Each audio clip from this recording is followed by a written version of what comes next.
security who bibia enamafo nieme ya abai say internet online niema AI other digital platforms say wo ho any niema obitimi tena se niema boni obitena se timi di create eno na ya te aban at institution bi efe no cyber security authority omutumi fight sanya man say be ya enamafo adefo ifide ya abey computer data digital space artificial intelligence any other digital platforms no amonfo en use enfendin ko for them. That is the new face of fraud tete no na yenim no eno no na is controlled by Act 29, which is the Criminal Procedure Act no. Eno no say bia sebe mame 10 cedis na me to mobile phone ma me je 10 cedis na wonte me nka biom eno no ye old era of fraud. Eno no has been addressed by Act 29. But it's a new one ya bemu eno na ye internet die no. So be betimi afre wa dada so mami mobile number pin na waje no we use sika any sanya man. Yes. So that those constitute cyber frauds. Internet no enamafo generation way types of fraud aba. And nipa ni win share face to face but internet so me ton ade tuameka ni deliver ma utu akawie ya na platform no portal na exclusive unhu nipa ni bi me investment fasikasi etum na watche ye be ma so so we discuss no too many ehu biom. Those are the things that borders about cyber.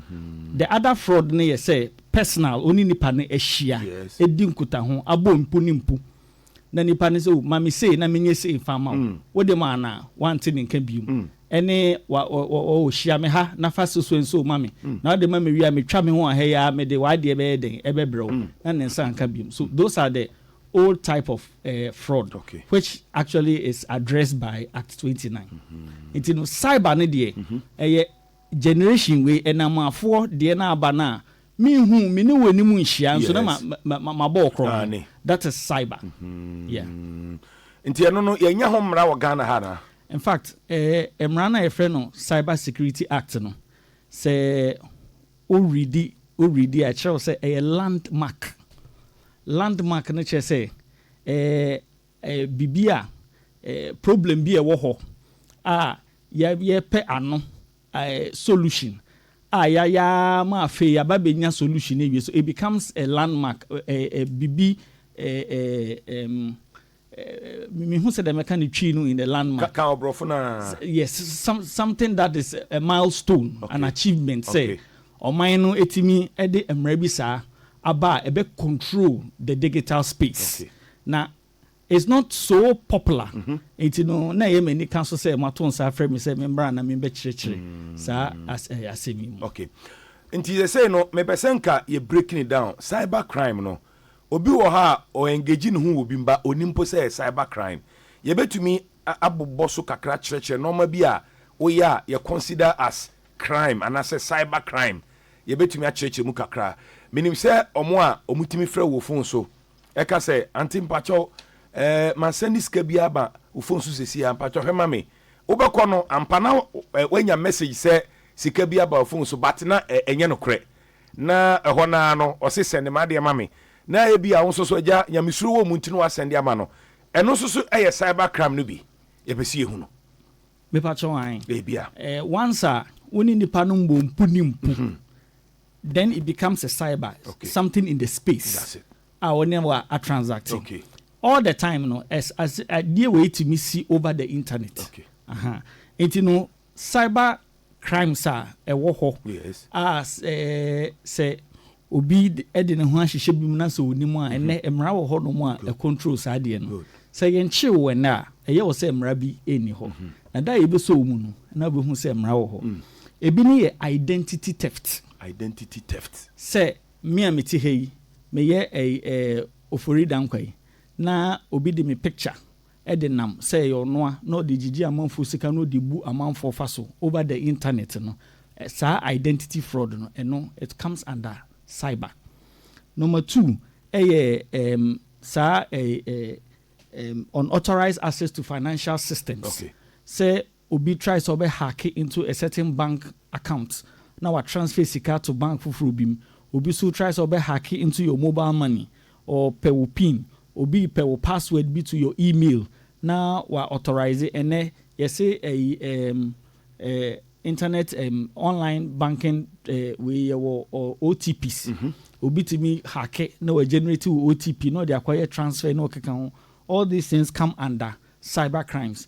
Afe omo share amount for nude pictures without the consent of the other party. No, it comes under cyber crimes. Come again. Omo share amount for nude pictures online. Okay.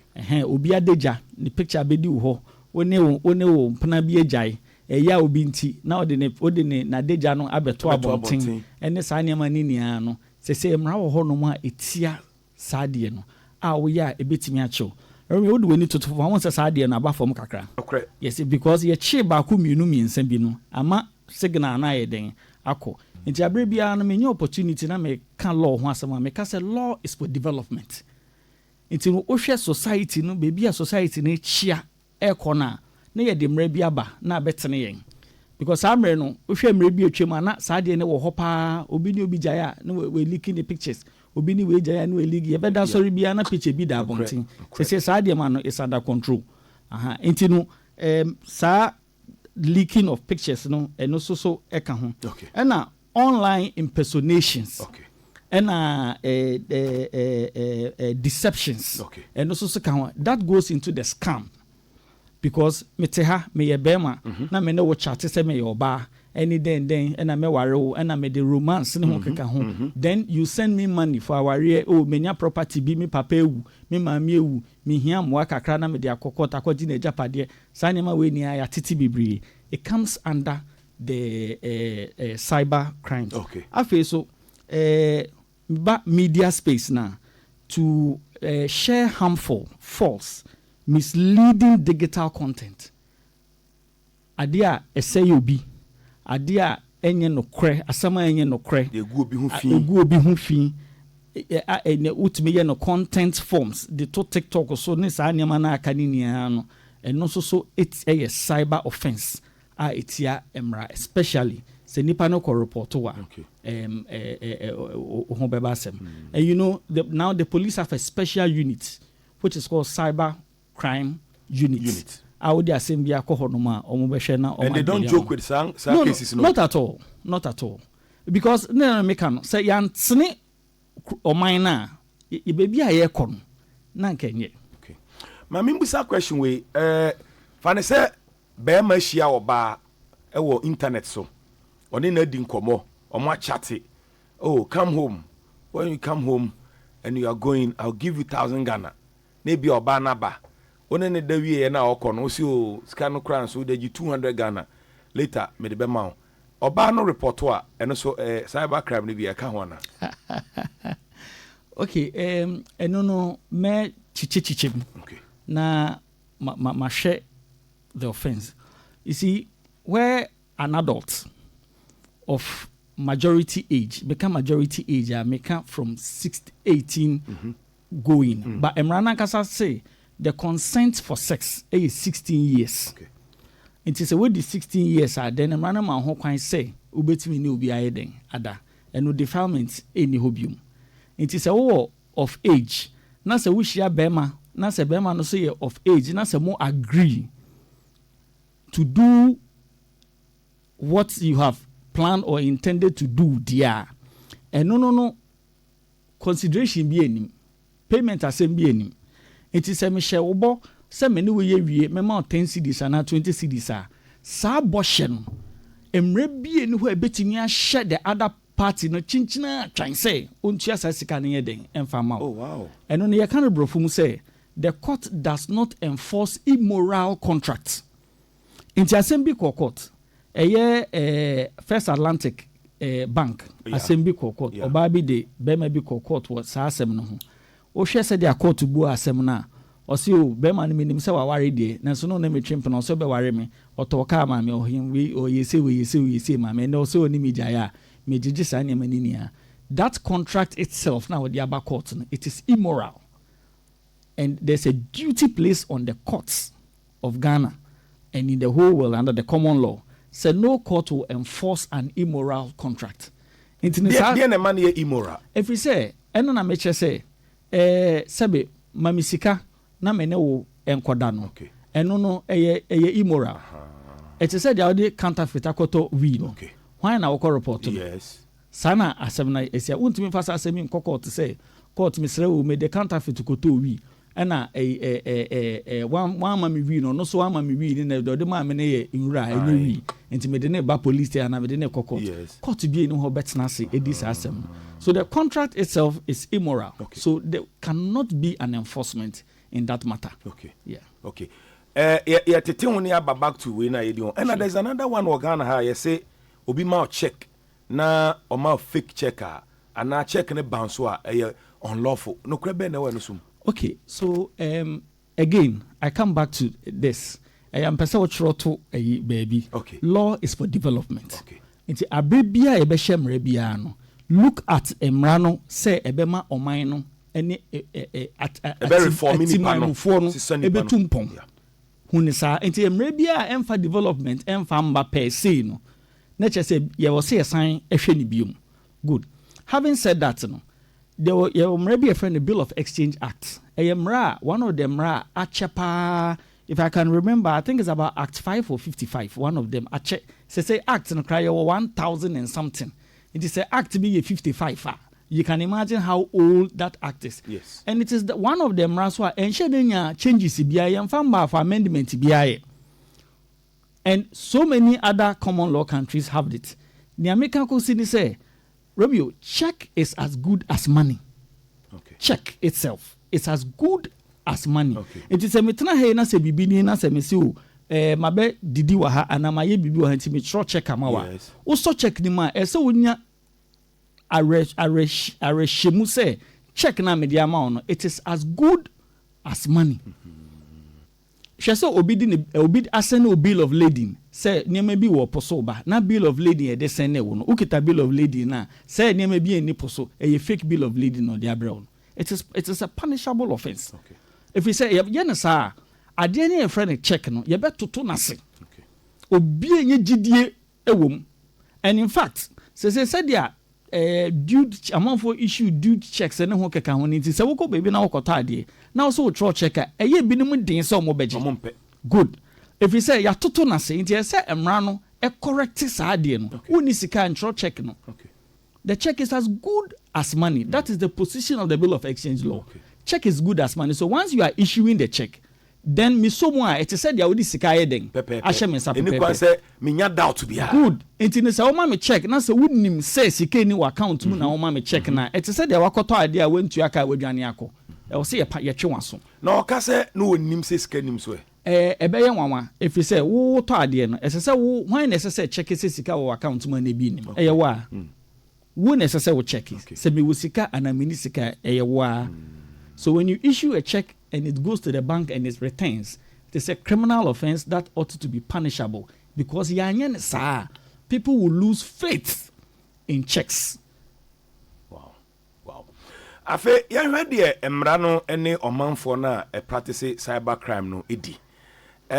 Obia boni no obia ne level ana once what do people be internet so no emra no punish mu nyina on the same level et say okay eba punishment say ye punish obi say wa form mra meka say punishment and sentencing discretion. Okay discretion itinu ejina judge ne so na ebi o ha meka bia na ma pe example la be ma nipa etimi atwe omadwen si ana o ma follow dia ye ka no say ye be kai ye sister na sem beto odwa and I want to use ye nua ba hajia for real manimpa onupo de say manfo bebre ante bo de yemfa ne say agrada asem yi I mean amanfo dodo etie say asem atu ni na nka manfo bebre susu say ka 15 years no edoso but judge no etro won judgment mu say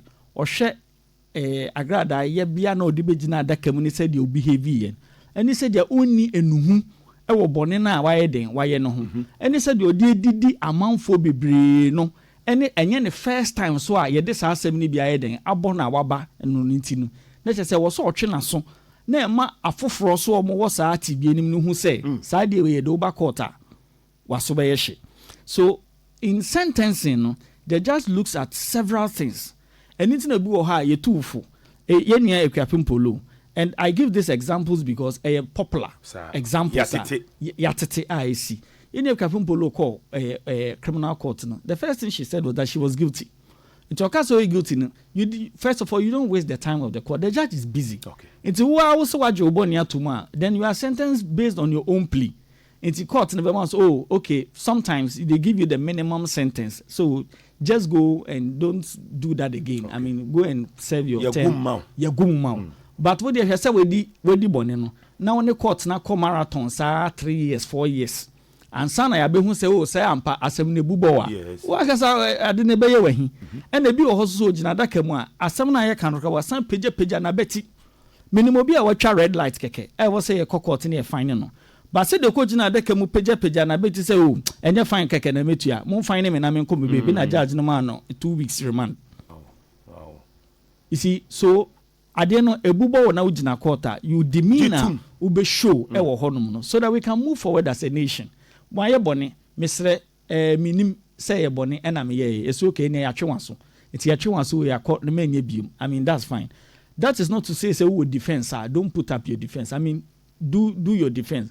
But se court be sentence wa ejina the gravity or share 1 2 3 na udi bo mu ansa na wutumi execute sa agenda na wo ye no eno hu se akwai wo nyansa pa na mo sa wo nyansa yi wantimi amfam anye ade papa de a ene metwe waso na wakwakoda baabi ukoda baabi na ba bi mu onyansa no obe channel through the right place. So sentencing is actually discretionary. Okay. And at the end of say you be call trial no judge na kasa hwe onibiti judges no omutena ho na ugina deka mu a wo ha na wapeja ni kakra na wahwe wo ye bia looking at your demeanor, how our body language is so we know who be when you are no you know. So they go through all those things. You know, every actually no or they are punishable. You know, idea and Kasebi obi betimi akọ 3 years no.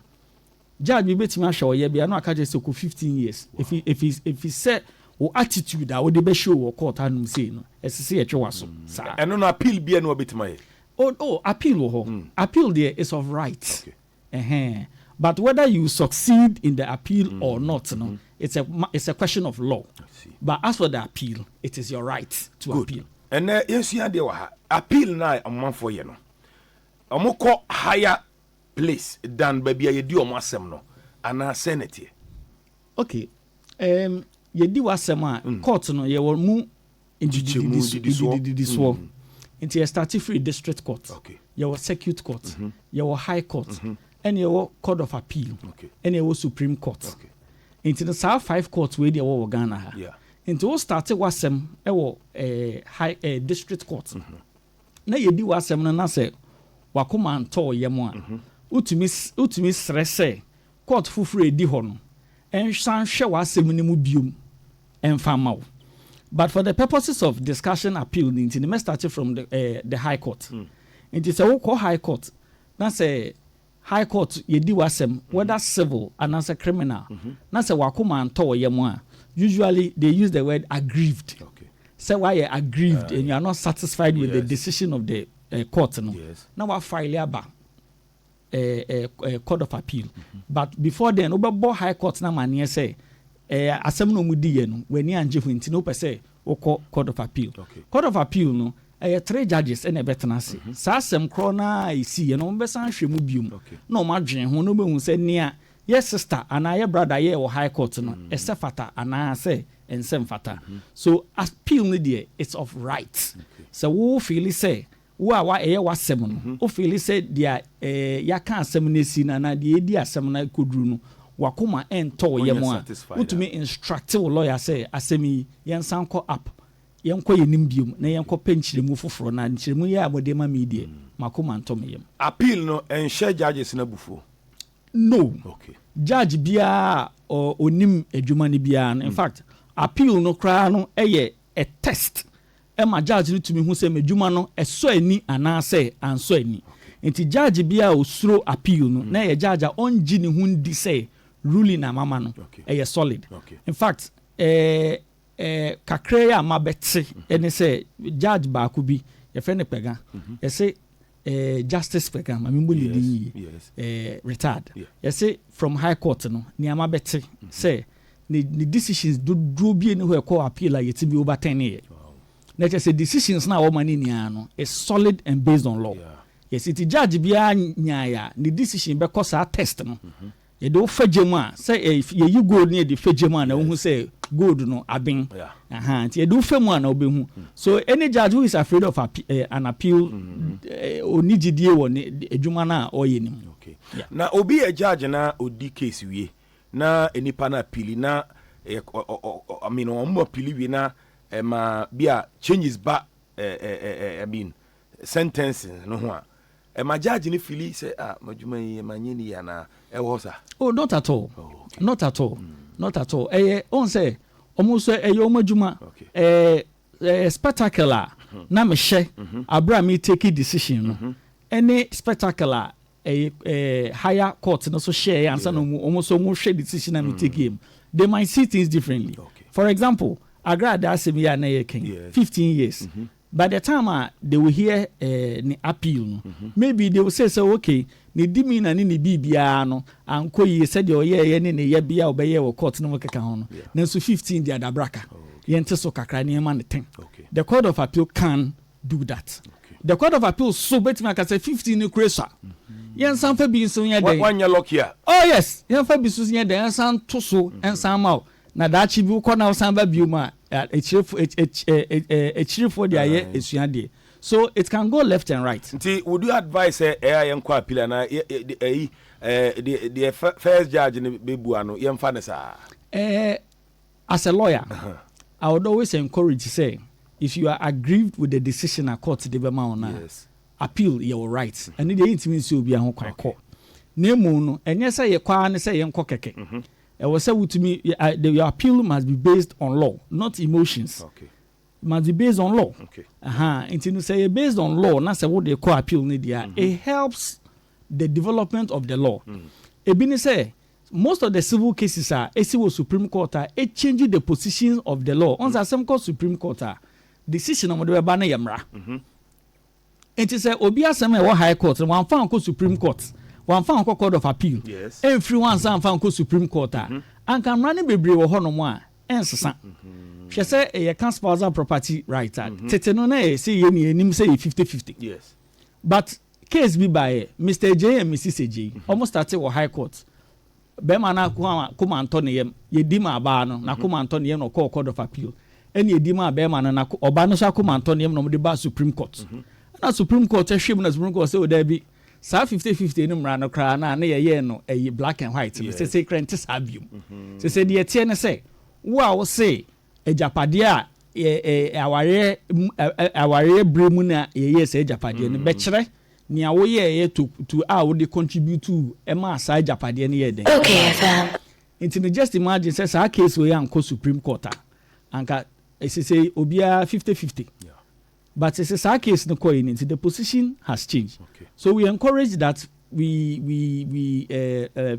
litigants appeal but appeal on point of law not just on emotion say makoma antom yem keke ntino minko appeal no now say there were rumors be member nipa krodi ye nua Ghana ni binya case e wa America ena omudi na semna ye hu so koda mu kakra but oba fie ntem nti omanfo ni bi kire se kubi se judges no ene ne ka se boy na mama list bi a ogidi se omunyina ho bon wasem no mu nti se o ma list na ye bete umfie no so nti amanfo kire se omo suspect se bia nipa no abobobodin bia ma omunti na one day mu anche bibisa o judges ni timi ye bibisa se bia cyber crime issue Oh, no, investigators no. Okay. Investigators no.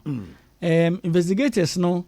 Epese etu boni bi ase. Na yachi nipa baako.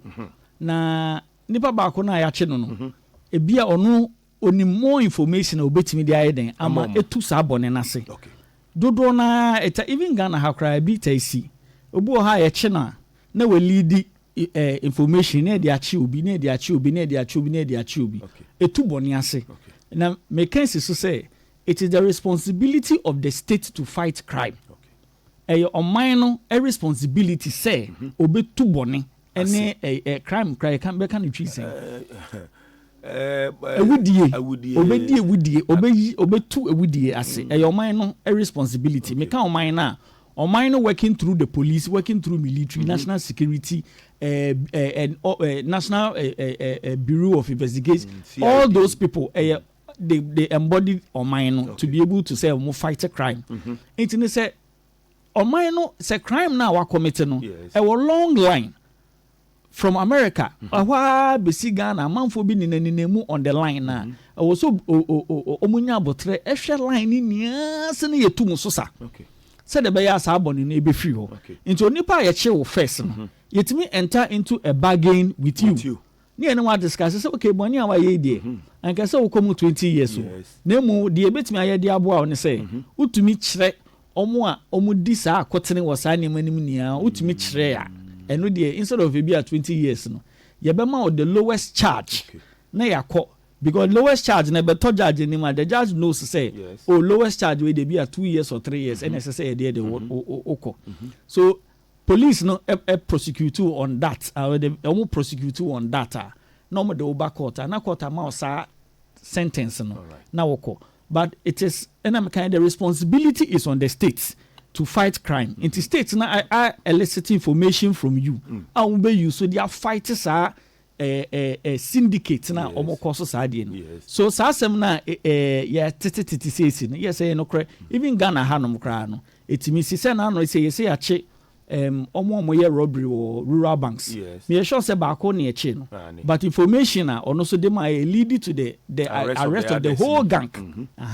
So it happens. It happens. Fanny say obi e hoho and wabagana we of different country no wabagana. And our committees are crime will be cyber crime the achino. And e be a emrano edina semamano. And e be a wakodem be a 3 years, 4 years, 5 years. And an ebrasun ye you are.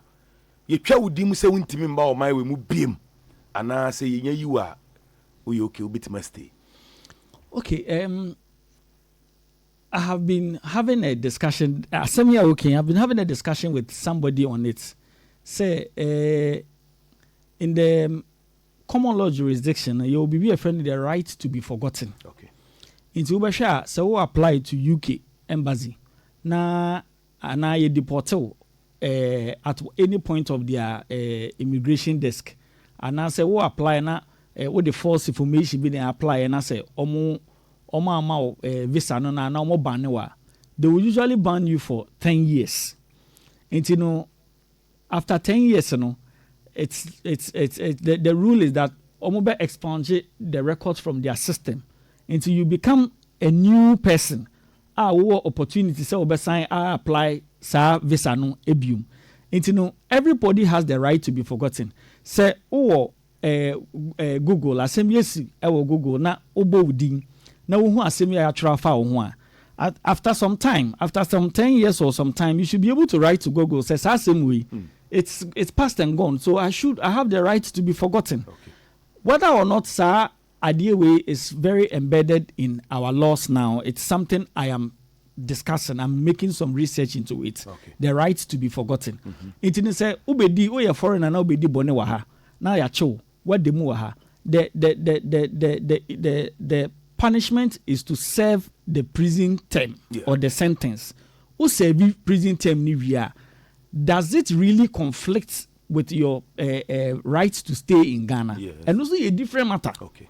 However, in some jurisdictions, you know, udi boni bi adu beko prison more than 3 years and no omo ha omo ho kra say omo wo omo ne the country a free no an agreement I mean they will just bring you here omo fa nkoto abrochire prison no mama waduane di e do beba ha you know so they can exchange that but however boni bi wo ho na se wudi a wo serve term ni wi bi wo ha wo serve half of it no na e deportable na wo come back enche mema course kakra ba no bi wo question wo busa we ya me bebusa ye off nkomo no ba ni nyina ye for the purpose of education yenim se Ghana ha ene amai bebre so oba nya 18 years a if he say one no koye bibia I don't know say defilement but ebi so say Ghana mra no say oba nya 17 years a obetimi na kompam nemo untumi ware no wabra o 17 years a je say wadi 18 years eko no kwese oba wa 17 years o Ghana ha utumi no efrompa ana say this onya 18 ho kakra no boyen. Okay, so for the purposes of education asemidika find a beka biara iti say obi wo the age for consent for sex is 16 years and at the age for marriage is 18 years. Okay. Na abra ye school no na ye can say between 16 and 18 no it say odru 16 na o start and it say apprentice and odru 18 na odru 18 na wapon ho wa to be o store and no say wa ware no na so won timi ampass ye dia na won na mu saa ko ti say obepon ho wa obetimi be o store you know so that's on the lighter side but the age for the consent for sex is 16. However, 16 years no. Eni se be ma wo be fa no de kotena wo fie na no ne koda wo fie. 16 no. Sa woni ne be da, sa woni ne da wo ono ne papa ana ne maame wuf emu. Se omu fie. Yeah, good. Wow. Yes. You see so nice and technical. So meaning say Amrano pese okofa no ne maame ana ne papa fieti no unim pasa ne maame ne papa so beka no good internet so how when you chairman in the 18 years hey we dey waboa yo so so there's another difference between I'll come back to that. I think it's just escaped me. Media for you interchange it. Okay. Abduction and there's a word, there's abduction and so ya kwachi obi gidigidi say edi ni kodi hene oh da me chen ya kwachi obi say edi ni kodi hene the media has a term that they use but when you say what abduct obi a the meaning of the abduction in law is that what for nipa na kwakotena ofie and you are using the person purposely for sex. And then a abduction, kidnapping kind good. of. Yes, say ye chi obi ni edi ko di hene a media for no you use the word abduct. You have abducted somebody for it. No, that's wrong. You use the wrong term. No, you so wrong. You used it wrongly. Canon. Yes. Say akwala ni 16 years. Na say me kofa na de mi be hye mi fie. Na me ne be have abduction. Okay. Oh, but say wo ko ne papa na ne maame fie. Now, only the yes, I did no dear. Any nature say you are complying with what the law says. Wow. So that's the difference. Until what the neighbor fear or 16 or 17 na ebia na wo fo hu a near report to what from ra. Oh, once I wouldn't about who fear. Yes, I wouldn't about who fear. The next what abducting. You are using the person what be channel the national fear purposely to have sex with the person. Hey, any hanomrano as well. Now obi ultimate mark I say obetima kwa akwada ne mama ana ne papa fi na that's a condition wo ho na say driving license cry yema wa condition wo yema obi kuta A obi kuta B obi kuta C yes de okita ebia wo de enti yema license ne say obetimi ne nada de but the condition is that also enti onchena fam ne be hye wo fie ne ndi na wu say wo feel say wo ho kwan say wo ne be da kode papa na ne mama fie bebi akwala ne te no the fee honum no na woni ne koye sa de no wo ene we de waboa ya wi yo because bebre nim o bebre fee se mra ne so utimi ne da ne mo ma ware na untumi ware no na ode na ba ne fee na ha no so onyem so ada age ni 16 17 no nyinsen ba eno de mra na nka ho aze won se emra no enye Nigeria for ka pokunos okay Say emrane de wo ho, say wo am be report ya. The obi ntimi ye den enhu. And that has always been the primary issue with omo fighting against LGBTQ laws. No, it's not because they encourage it all, but almost say we pass such a law. Why ne beka ko report say sebe many we call them no offer mechi. Why ne koka? Say we pass such a law. The be say ye say Romeo say me no tena ha ye di nkomu na obi the torchlight ediyechi hwe say de ye wa. You get me? But what you cannot chase in private, why do you chase in public? So, emrane de wo ho say one kwanko report wa there is no way obi betimi ehu say 16 years or me ba na ye den akwa nyinsen ene ho keka ho ukọ report wa say nyinsen abamu nkwan de na say one ne die ehifa ena one ne die. That's where the investigations will begin from. Yeah, but man course abana obi a question awabusa. But my last question, Ghana mrak etia in sex. Very good. Etia papa. Etia. Say only back or them also pen front open back. Because Ghana mrano we mrano allow what we call natural canal knowledge. Okay. Natural canal knowledge. So if you know any man or woman on naturally, nature say obi na born say wa fom kwan nti say wo fom sa kwan ne dia emra so be kire o baby e de obey den ebeto. So expressly our law as interpreted in the Supreme Court now, it says that natural canal knowledge is when a man knows a woman beyond what we call brushwork. But what is the okay, beyond what we call brushwork. When you know a man knows a woman beyond brushworker, then the man is said to have known the woman in a natural or in a natural canal way. Okay. But when you do it on a natural, it could be in your mouth, it could be in your anal and everything. It is unnatural. In the mouth, in Amran Cassetia. It's unnatural. Wow. It's unnatural. It's immoral. Yeah, can say unnatural. Okay. No, the law does not deal with morals. Okay.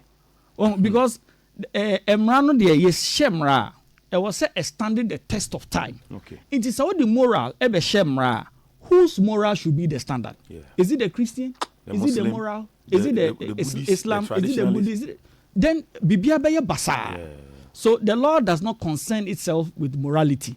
That is why say uni obiyere ekonya an affair eye fiasem ye kind of tradition said ya mo culture no mo tradition esiesie sa asem no munko siesie ni sa they doesn't come to court. So adultery is not a crime. Okay. Because try bibi ma ho kwan, try bibi so ma ho kwan enti no. How are you going to use say Christopher chiri sa de enti no Christopher chiri enti no yenya mrani fambra? Then how would it affect the Islam? Into morality there, Emra, Emfa Hoshi. And no one may assume you cancel. Next time I'll be so we'll have another dimension. Good. Now, my member course from Raka Caribbean will be question be, regarding Nkomo Yedi. Enche, yani cancel baby. No question what I said there. Yeah, Matthias. Now, Emrano, sick kind of so the word the law uses the word spouse. Okay. Spouse could be a man, it could be a woman. Okay. It is said there, Oba de Bema Kokoji ne Japadi no. Sana Bema so ebetimi de Oba ko akoji ne Japadi. So it's the same law, nothing changes. Facts now. No, my dear, daddy. So say. The standard is that near. O contribution a obeye wa ware mu no also kire o contribution no the we japade no anania wo hwehwe no say wotimi prove na e sokot ani o de be ma. That's all. Yeah, that's all. Can say ye ko idea na o de be rap up ye brain nti ye de be see ha. I think say there's a famous decision a free high court called a Supreme Court. Okay. E bi na ye ne bi a ye ken say nipa na appeal anka ye nya. It's called the Monado versus the Republic. Okay. Lawyer na Odisa case the current Deputy Attorney General. Okay. A friend Justice Rimsai. Okay. Onimumrapa. Wow. Or challenge law. No? You know. So Monado, any a student, share ho in a romantic way. Oh, Bramifie na ye bibi no ho keka ho. abra girl ne ba no ho so na ne mfoni ne da Facebook ene ho keka ho ache say be ma ne de say na adwuma no twitwetwitwa nkofo picture no de akoto dwa na akwala ne maame no was secondary school at the time na akwala ne maame ko reporto asem no police na police for esum ye twetwe asem no sre ne basa saa fidi high court saa kokodru Supreme Court and so no Supreme Court decision or the buy and say sentence ye de ama ne je fiase a yakase Edmonado enkoda efise o de obi adeja aba betuja abra ni panama ne ho kwan say onfa saa de no embetuja ne nti no ya chenatum so this is a Supreme Court decision. High Court ne Circuit Court the esi wo ho bibri, just that for those of many of those cases are not reported.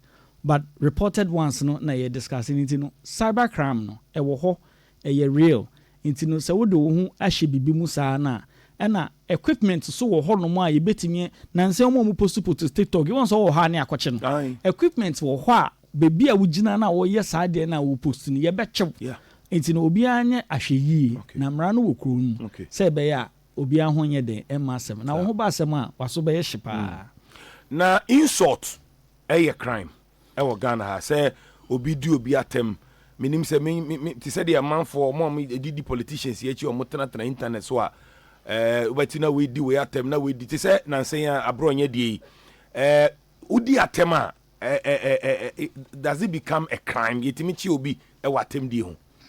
Okay, so atem didie no ejina eniama ba ko mienu so if it is harmful, if it is false, asema wo kan fa nipa no ho ne false, then if it is misleading, good, then it is a crime under the Cyber Security Act. It is a crime there. However, say atem didie se romi maba he ya na mabebo mi se megu so ne megu weni man se di watema eno no so a crime under Act 29. Okay. Ena eno no se me kono sa line na neche se bia me pese e prison asem. But I can also take a civil action against you. Say, we go minimasi. Inti no me de wo kokko se court nye de empata me no onbo ka no mfanye de onfa mame. So those things are crime. You see, identity na ye crime. If we say mra no tena se sa so obetimi didi obi atema o provoke nipa no. Na nipa na to nsa abo. Na nipa na twituo di abo. Na nipa na de ka apemo.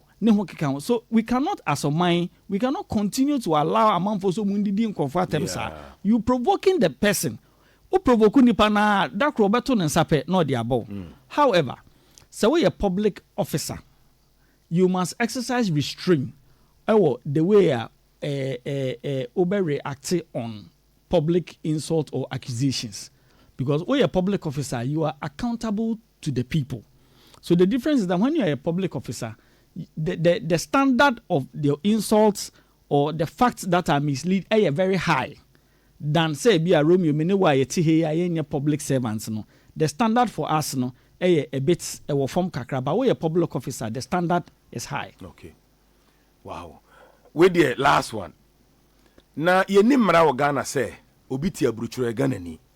Odi atempa or kan sema enye no kre o difemi amanfo but oti abruchure ntino na wafa no ho di ebi kura mekan obi asiw no but because odi Ghana ye ni mra bi ebetim di akofa sa afo na ba se bia ehu ni se emra mu no wafom ana obi asiw na se di America for FBI for timbe fa man for akono Ghana mra no ntimi nkofa sa afo no so mfiri America na say wherever they are and bring them here. We say criminal law is jurisdictional. Nia eye bone wo Ghana no ebia na saa de kro no enye bone ewo abruchiri enti no saa distinction no ewo ho.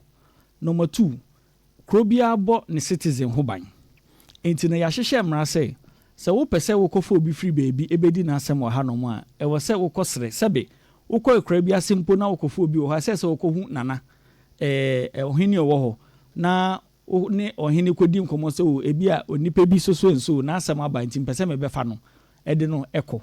So that procedure must be satisfied. Ye no free hono a bibi ensi ho kwan se ubetimi se wonim nipa no address nko ade a bibi ensi ho kwan se ubetimi take court action na wa serve nipa no ewo abrochi ye free bibi e fe no substituted service. So on the civil side, you can take that action. However, say about criminal actions there, and the person must be there in person. You see, when it is criminal action, the accused person must be there in person. That is what our constitution says. And ubetimi a charge nipa no even in absentia no kra na oba he can easily set it aside because the right to be heard is fundamental, is basic. Enti we bu mi for ba we ntie manu asem. Enti se ma ba afi na me pese we tie manu asem a court be ma okwan. See enti so if you are not careful, to be an exercise in futility. Obaka akwaje court order akwati obi say we gu ani ma se wa yesu so nipa na ba o se court set it aside. I have a defense to the way. I've a start full. So that is why you exercise a bit of restraint. But when it is a criminal action, I was saying Nipanan Kasankasaba, say it here Gusu Chenken Furiata. Yes. Because he's supposed to face a criminal action with a special prosecutor. And our law says that he must be there in person. The criminal summons must be served on him in person. Yes. It is a sign Ninipe Diana Kasamaya. Want to mean take criminal action. Wow. But you can do the civil. Wow. Yamfa ne di nisia. Badaro. Dia na de betwa to. Oh, said ya mekan no. Emrane de ewo ho. De bia me ba mekan law is for development. That's it. Nti no emrane ba obian ensua ni emrano ekire ene de emrano fapem o pese odi oman no eko. Na yen contribute to semrano nya na yen ka eyesoso a na yensua na ewo mu na yemfa mbo oman no ho ban na emre bia yebehye bia no oman no daache enti na yehye. Okay. Omanfo no busa me so mo hwe omehu wen. O pacho say omo frɛ OKFM hanom a Melo ebema omo sakan. I don't know. Mo a mo pese mo hu no mo hu DJ Melo ana mo hu DJ Fletch ana na Romeo a mo be hu cancel. Eno ano. Abusia ye beda na se nyame hira